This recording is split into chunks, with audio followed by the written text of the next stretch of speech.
tao nói mù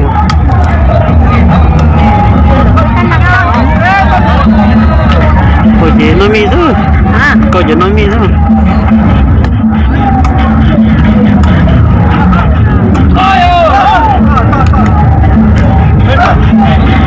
cái đồ sừng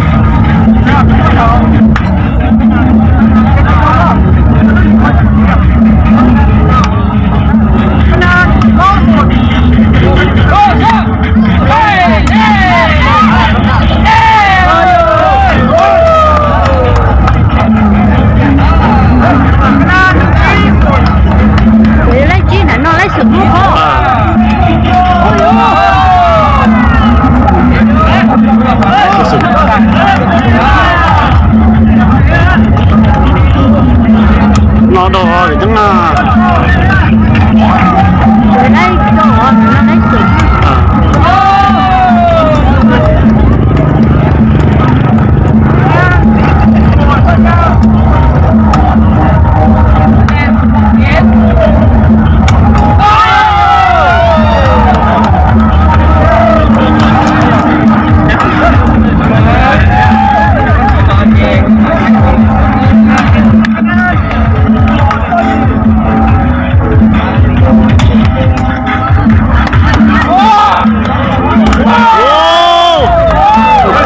còn chưa mua yếu rồi ăn chưa lo thiếu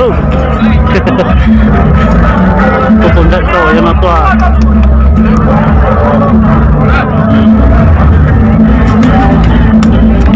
cho nên cũng lâu lại cho riêng cho nó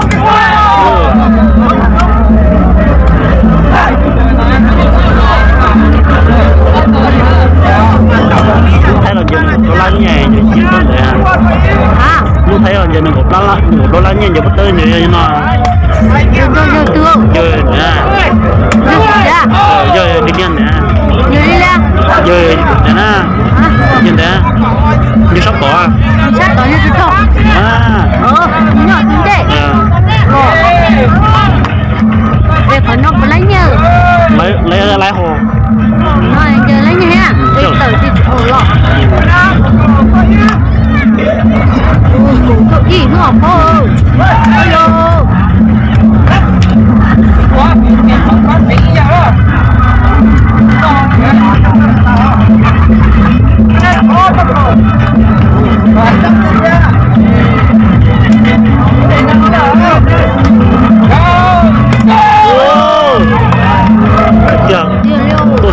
tôi sợ như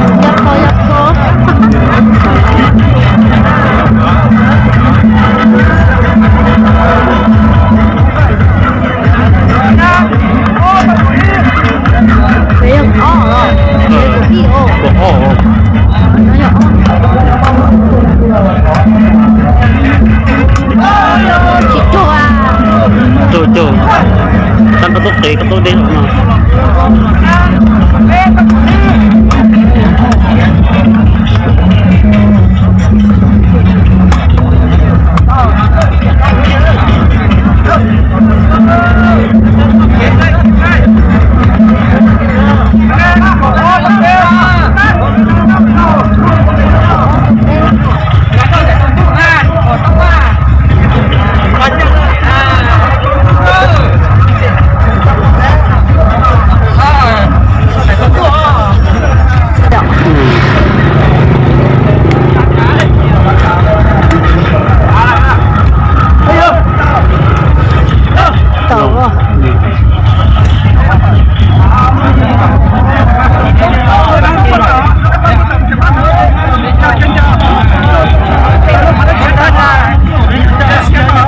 giờ mà dân giờ tờ mà giờ to giờ tôi nó tuổi tờ nè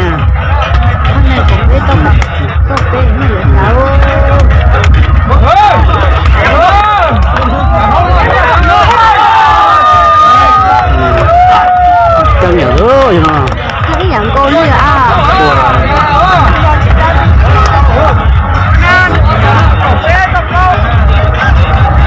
nó nát pro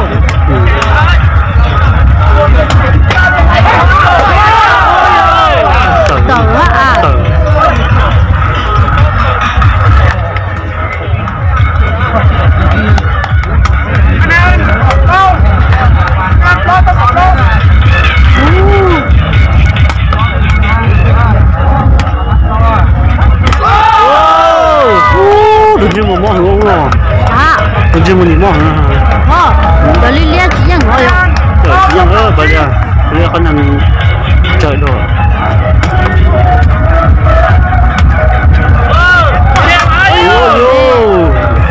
Cái tiêu. Đi về mà chả cứ mà mình cháu thùng. Có à? Không có à? Còn trời đó. Nó hả? Đợi cơ một trẻ à? Ôi dồi, chú chính trả liền. Phô giờ á? Phô giờ.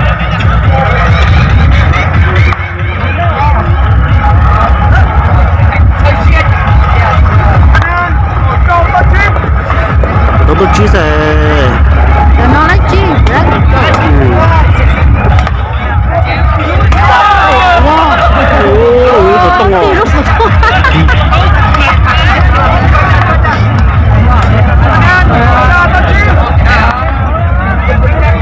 Xa có chí.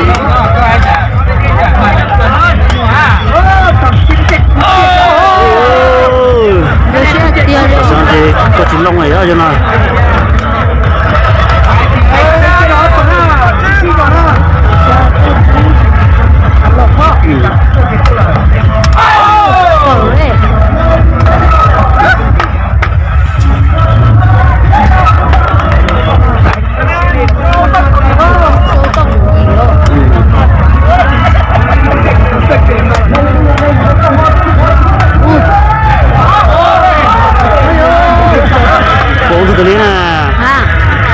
Cái nè.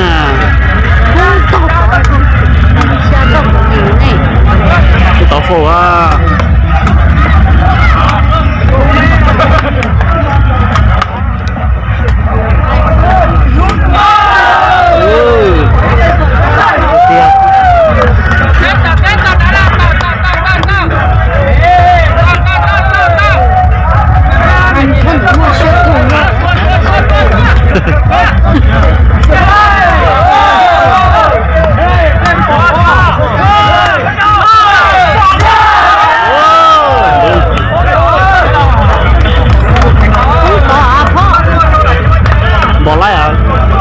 Bọn lấy rồi. Nó lấy lia lấy rồi. Bắt tao lấy.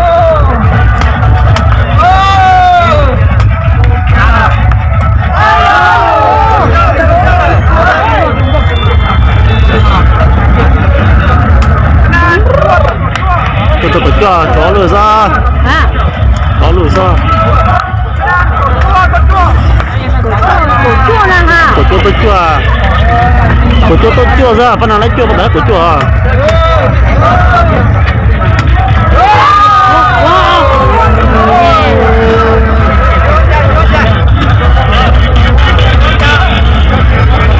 Nâng gầu tô chua. Nó cho ô lên á, thì dân cái thi kia nè. Bây giờ trong ốp phản nâng gầu nè.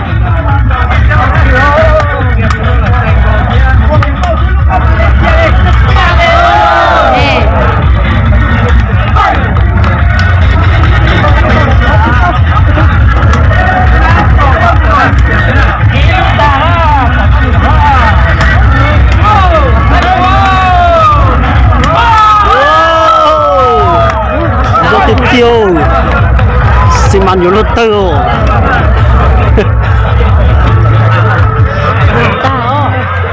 để kèn gì dân kia kèn nữa nó là bắt tụi nó dân nữa chẳng hơi cái cởi da cái dân rồi kèn thì ó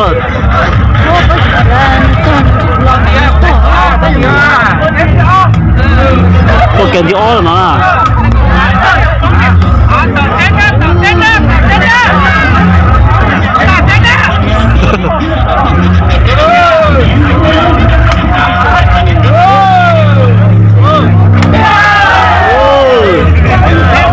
tiêu ơi, có tỏ tất cửa rồi mà.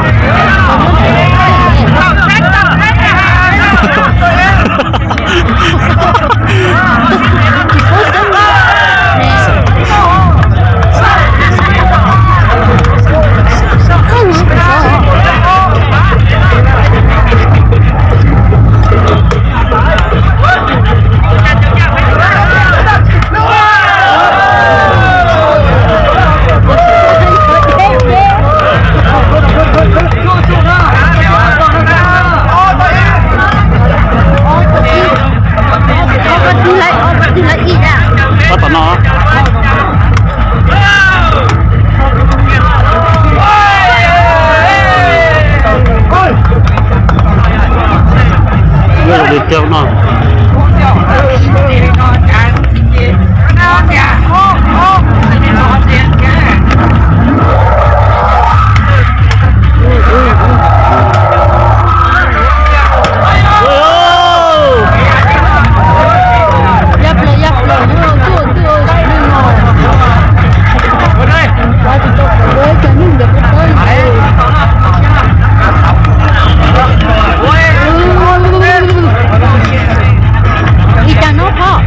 có tốt cái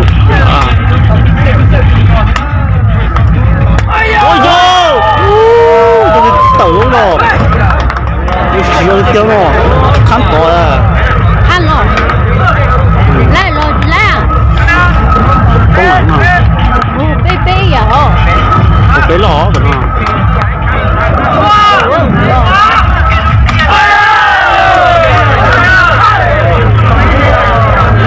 trong tiết chứ ở bán nó nè